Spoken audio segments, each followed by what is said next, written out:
जैन साथियों, आज पार्लियामेंट के अंदर सभी दलों की मीटिंग थी। उस सर्वदलीय बैठक में मैंने अडानी के भ्रष्टाचार का मुद्दा उठाया। अडानी का भ्रष्टाचार जो पिछले 3-4 दिनों से काफी चर्चा में है। और यह भ्रष्टाचार क्या है? अडानी जो नरेंद्र मोदी जी के करीबी मित्र माने जाते हैं, जिनको मोदी सरकार ने पोर्ट दे दिया, एयरपोर्ट दे दिया, माइनिंग दे दी, जिसको मोदी सरकार ने सीमेंट की फैक्ट्रियां दे दी, जिसको मोदी सरकार ने बिजली के ठेके दे दिए, पानी के ठेके दे दिए, यानी कि सब कुछ उसके नाम पर नीलाम करते जा रहे हैं। उस अडानी ने एक ऐसा फाइनेंशियल फ्रॉड किया, एक ऐसा वित्तीय भ्रष्टाचार किया है जिसको आप सुनेंगे तो हैरान हो जाएंगे। आपको मालूम है, अचानक अडानी दुनिया के दूसरे नंबर के अमीर बन गए। उस वक्त भी मैंने कहा था कि ये दुनिया के 2 नंबरी अमीर बने हैं, और आज वो 2 नंबरी वाली बात सही साबित हो रही है। अब उनका जो अमीरों की सूची में उनका नंबर है वो लगातार गिर रहा है। वो 8वें नंबर पे पहुंच चुके हैं, क्योंकि झूठ का पहाड़ उन्होंने खड़ा किया था, क्योंकि भ्रष्टाचार की बुनियाद पर वो अमीर बने थे। और जब उस भ्रष्टाचार का खुलासा हुआ तो उनका वो पहाड़ ताश के पत्ते की तरह बिखर गया। और ये भ्रष्टाचार क्या है? अडानी ने टैक्स हेवन कंट्रीज, यानी कि ऐसे देश जहां पर कर की छूट होती है, आप पैसे रख सकते हैं, आप कंपनियां बना सकते हैं, आप पैसे कहां से ला रहे हैं इसका सोर्स बताने की आपको जरूरत नहीं पड़ती है। उन सारे देशों से, उन टैक्स हेवन कंट्रीज से अपनी ही कंपनी का शेयर खरीदा जो भारत में उसकी कंपनियां हैं। और यह शेयर क्यों खरीदा? क्योंकि अपनी कंपनियों के शेयर के दाम उसको बढ़ाने थे। यानी कि कंपनी मुनाफे में हो और लोग उसके शेयर खरीद रहे हो और शेयर का दाम बढ़ रहा हो, यह बात नहीं थी। अपने शेयर का दाम फर्जी तरीके से बनाने के लिए फर्जी कंपनियां विदेशों में खोली गई, और मॉरिशस जैसे देश से, एंटीगुआ जैसे देश से, वहां से कंपनियां बनाकर अपने ही शेयर खरीद के शेयर के दाम बढ़ाए गए। अब आप पूछेंगे, अपनी कंपनी का शेयर का दाम बढ़ा के उसको क्या हासिल हुआ? जब अपनी कंपनी के शेयर के दाम उसने बढ़ाए तो कंपनी की शेयर की वैल्यू बढ़ गई, और उस शेयर की वैल्यू बढ़ने के आधार पर, शेयर की वैल्यू फर्जी तरीके से ओवर वैल्यू करने के आधार पर, शेयर के नाम पर लाखों करोड़ रुपए का कर्जा बैंकों से उसने उठा लिया। अडानी के ऊपर करीब करीब 2.5 लाख करोड़ रुपए का कर्जा बैंकों से उसने उठा लिया। अडानी के ऊपर करीब करीब 2.5 लाख करोड़ रुपए का कर्जा है। और एक पहले भी रिपोर्ट आ चुकी है कि 74,000 करोड़ रुपए भारत सरकार, यानी कि नरेंद्र मोदी जी की सरकार, उसके माफ कर चुकी है। अपनी कंपनी के शेयर के दाम बढ़ाकर, फर्जी तरीके से दाम बढ़ाकर, LIC से, SBI से, जहां पर जनता की गाढ़ी कमाई का पैसा जमा होता है, वहां से लाखों करोड़ रुपए का कर्ज ले लिया। LIC को निर्देश दिया भारत की सरकार ने कि अडानी के शेयर खरीदो। और आपको मालूम है LIC ने कितना शेयर खरीदा है अडानी का? 87,000 करोड़ रुपए का शेयर खरीदा है। इसी प्रकार से हजारों करोड़ का कर्ज SBI ने दिया है और तमाम बैंकों ने दिया है। तो आप कल्पना कीजिए कि कितना बड़ा भ्रष्टाचार है। LIC में लोग अपनी जिंदगी की गाढ़ी कमाई का पैसा लगाते हैं। SBI में लोग अपनी जिंदगी की गाढ़ी कमाई का पैसा जमा करते हैं।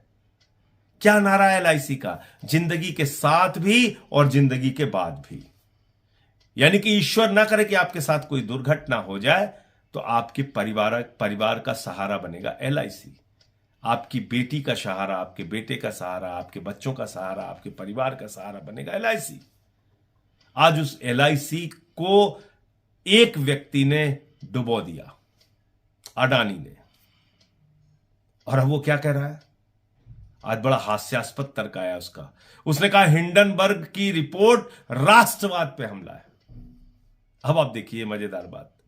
हिंडनबर्ग 2017 से लेकर अब तक 16 कंपनियों के फाइनेंशियल फ्रॉड को उजागर कर चुका है। 16 कंपनियों के फाइनेंशियल वित्तीय भ्रष्टाचार को उजागर कर चुका है।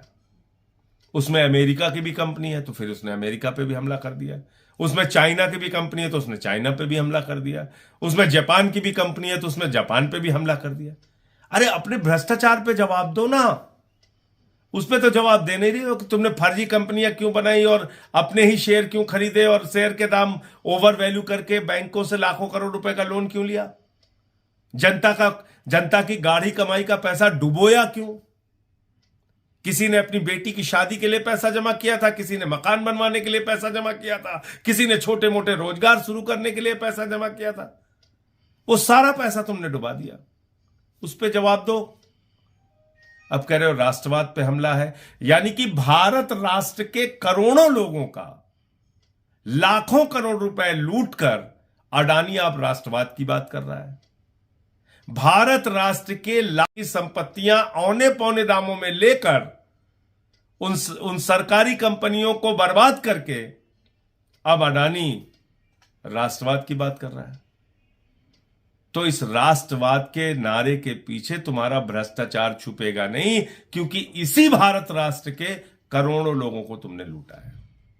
और इसलिए मैंने भारत के प्रधानमंत्री को चिट्ठी लिखी है, सेबी को चिट्ठी लिखी है, income tax department, CBI, ED सबको चिट्ठी लिखी है कि बगैर देर किए अडानी और उसके परिवार का पासपोर्ट जब्त किया जाए। क्यों? क्योंकि पहले भी इस तरह के बड़े भ्रष्टाचार करके 20,000 करोड़ रुपए लेके नीरव मोदी भाग गया, मेहुल चौकसी भाग गया, 10,000 करोड़ रुपए लूट के विजय माल्या भाग गया, 3,000 करोड़ लूट के ललित मोदी भाग गया, 6,000 करोड़ लूट के नितिन संदेशरा भाग गया। ऐसे तमाम लोग इस देश की जनता की गाढ़ी कमाई का पैसा लूट के भाग चुके हैं। इसलिए बगैर विलंब किए इसके पासपोर्ट, इसके परिवार के पासपोर्ट जब्त किए जाने चाहिए और इसके खिलाफ कार्रवाई होनी चाहिए। कहां सो रही है सेबी? कहां सो रही है ईडी? कहां सो रही है सीबीआई? कहां सो रहा है इनकम टैक्स डिपार्टमेंट? विपक्ष के नेताओं पे कार्रवाई करनी हो तो गर्दन दबाने चले जाते तुरंत। इतना बड़ा भ्रष्टाचार का खुलासा हुआ, अभी तक कोई कार्रवाई नहीं हो रही इन लोगों पे। अडानी के पूरे ग्रुप पे कहीं कोई कार्रवाई नहीं हुई। क्यों?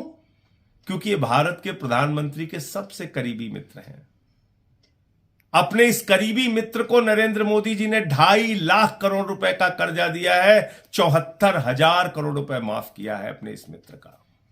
आप कल्पना कीजिए, आपको अगर नौकरी देने की बात आती है तो कहते हैं -20 डिग्री टेम्परेचर में देश की सेवा करो और 4 साल के बाद रिटायर होकर दर दर की ठोकरें खाओ, अग्निवीर बन जाओ।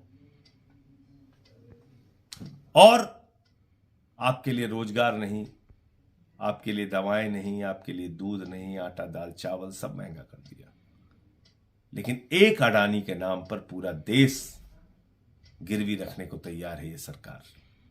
इसलिए आज मैंने सर्वदलीय बैठक में मांग की है कि इन मुद्दों के ऊपर सदन में चर्चा कराई जाए और अडानी का जो भ्रष्टाचार है उसके बारे में सरकार जवाब दे।